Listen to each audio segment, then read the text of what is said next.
साननैसोआव जोङो ससियेल मिडियायाव नुनो मोनदों बर'नि खौसेथिखौ थेर बेथेर खालामथाव खालामनो हानाय बायदि गणेश दैमारि होननाया दुलाराय बाथौ गौथुमनि नाम लानानै दिनै अर सुगासिनो दं बर'नि खौसेथिनि सायाव। दुलाराय बाथौ गौथुमनि नाम लानानै गणेश दैमारिया बेबादि खालामनायखौ जों गोसोआव दुखु मोनदों आरो जोबोद जोङो गोसोआव दुखु मोननानै नोंथांमोनखौ बेनिखायनो लिंहरनाय जादों। बे गणेश दैमारियाथ' दुलाराय बाथौ गौथुमनि सासे सोद्रोमाबो नङा, माब्लाबाबो बाथौ गौथुमजों सोमोन्दो लाखिनानै खामानि मावबोनाय आं लोगो मोनाखै। 1992 सनाव दुलाराय बाथौ गौथुमा जोनोम जादों। बे दिननिफ्राय आङो फोसावदि नेहाथारि, दिनै आं गाहाय फोसावदि नेहाथारि। बेखौ आङो माब्लाबाबो सानसेबो लोगो मोनफेराखै बबेनि गणेश दैमारि। दुलाराय बाथौ गौथुमनि जेबो सोद्रोमाबो नङा। दिनै नाथाय दुलाराय बाथौ गौथुमनि नाम लानानै ख्रिस्टानारि बर' बाथौआरि बर'नि गेजेराव खौसेथि बायनाय बायदि, खौसेथिखौ थेर बेथेर खालामनो हानाय बायदि मोनसे गिलु बालु अर सुदों आरो उल फोनांदों। बेवहाय जों जोबोद दुखु मोनदों। गणेश दैमारिया दिनै सोरनि एजेन्ट जों थोंजोङै बुंनो नागिरा आरो गणेश दैमारिया बबेनि मा सर्स मोननानै राज अन्दर महल बादि रङियानि हारिखुसियाव गावनि न'खौ लुगासिनो दं, बे सोमोनांथाव। आं ओंखायनो दुलाराय बाथौ गौथुमनिफ्राय बेखौ खावलायनो सानदों जे बेखौ एकाउन्टेन्ट जेनेरेल, बे एनफर्समेन्ट जेनेरेल डाइरेक्टरा बेनि सायाव माने इनकुवारि खालामनांगौ, आं बेखौ खावलायगोन। आरो गणेश दैमारिनि बे खौसेथि सिफायनो नागिरनाय जिथु बाथ्रा, बेवहाय जों दुलाराय बाथौ गौथुमा दुखु मोनदों। दुलाराय बाथौ गौथुम होननानै बुङोब्ला दुलाराय बाथौ गौथुमनि प्रेसिडेन्टआथ' परमेश्वर ब्रह्म बिथांसो, गाहाय नेहाथारिया बसन्त सरगियारि बिथांसो, आं दुलाराय बाथौ गौथुमनि गाहाय फोसावदि खान्थेसर बरगयारि। गणेश दैमारियाथ' जेबो नङा, जोंनि दुलाराय बाथौ गौथुमनि सोद्रोमाबो नङा। बे दुलाराय बाथौ गौथुमनि नाम लानानै दुलाराय बाथौ गौथुम बदनाम होनानै बर'नि खौसेथिखौ ख्रिस्टान बाथौआरि खालामनानै दिनै जे खौसेथि बोफायनायनि बे अर सुदों, बेखौ जों जोबोद दुखु मोनो, सोंखारिदों। आं बेखायनो दुलाराय बाथौ गौथुम जानाय बेखौ एकदम गोख्रों रावजों सोंखारबाय। बे जाहाथे जेब्लाबो बर'नि खौसेथिखौ सिफायनो नागिरनायखौ जों सयज' खालामा, दुलाराय बाथौ गौथुमनि नामाव बेबायदि बदनाम खालामनायखौ जों जेब्लाबो सयज' खालामा। दा बावैनो जोङो गणेश दैमारिया दि दुलाराय बाथौ गौथुमनि सासे सोद्रोमाबो नङा, बेखौ फोरमान खालामनो थांगासिनो दं। नोंथांमोन रायजो राजानि सिगाङाव जोङो बे फोरमानखौ देखायगोन।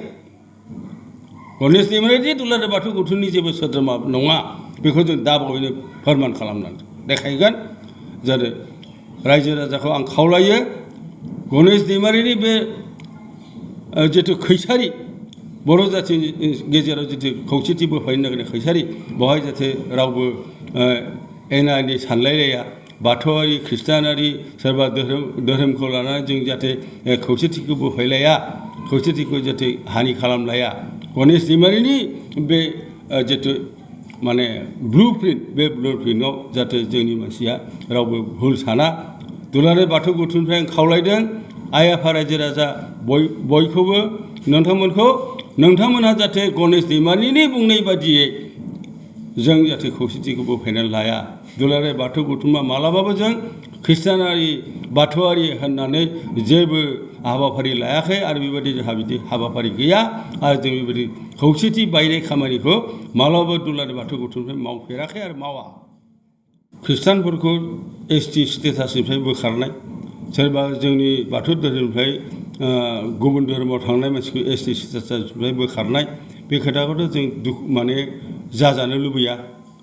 जों गोसोआव दुखु मोनो, खारन जोङो गासै बर' हिसाबै ज' थायाब्ला इयुनाव एबसुनि जिथु टारगेट, बर' रायजोनि जिथु टारगेट, एनडिएफबिनि जिथु टारगेट, गुबुन गुबुन बर' जाथिनि जिथु टारगेट, जे जोंनो बर'लेण्ड नांगौ, जों बर'लेण्ड नङाबा जिराया, जों बर'लेण्डखौ सोरजिथारगोन होननानै जितु जों सिमां लादों। बेवहाय जोङो ख्रिस्टानखौ बर'नि स्टेटासनिफ्राय बोखारनांगौबा बिसोरनि अनजिमाया जेब्ला गालांगोन, गुबुन गुबुन धोरोमाव थांनाय जायफोर बर' बिसोरखौ जों एसटि स्टेटासनिफ्राय बोखारोब्ला बर'लेण्ड जितु सिमां, बे सिमाङा फेलें जागोन। जों बेवहाय जेब्लाबो एकमत नङा। दुखु मोनदों जे गणेश दैमारिनि बे जितु एटिचिउड, बे एटिचिउडखौ जों जोबोद दुखु मोनदों। सानो गणेश दैमारिया सोरनिबा एजेन्सि खामानि मावदों, आं बेखौ स्पष्ट बुंनो नागिरा। आं मिथिगौ जे सोरनिबा एजेन्सिनि खामानि मावदों आरो बेखौ सोरबा गिदिर मानसियानो गाइखेर दौगासिनो दं, जायनि थाखाय बियो गारि गंथाम सालायबाय थादों आरो दिल्ली, माद्रास, गुजरात, नेपाल, बेंगल फ्लाइटजों थांनानै मिथिं गाहैबाय थादों।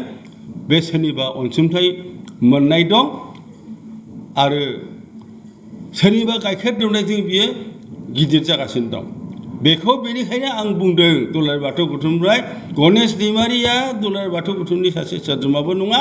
बेखौ जों जिखुनु प्रकारे दा बावैनो बिदि दुलाराय बाथौ गौथुमनि सोद्रोमाबो नङा, बेखौ जों फोरमान खालामगोन।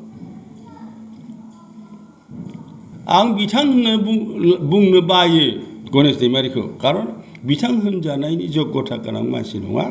गणेश दैमारिनाव बाथौ गौथुमनि नेहाथारि होननानै गावखौ सिनाखि होनो बिराद गावखौ बिराद देखायबाय थायो।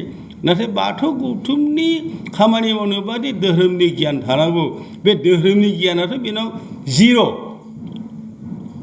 धोरोमनि गियाना बेनाव जिर'। आरो बाथौ धोरोमादि इसिबां गोथौ धोरोम, इसिबां मेहेरगोनां बर' हारिनि आगोमा गोजाम धोरोम, आइथिबिन्दु मुगानिफ्राय फैफानाय, जोनोमजों फैफानाय धोरोम, बिनि सायावथ' बेहा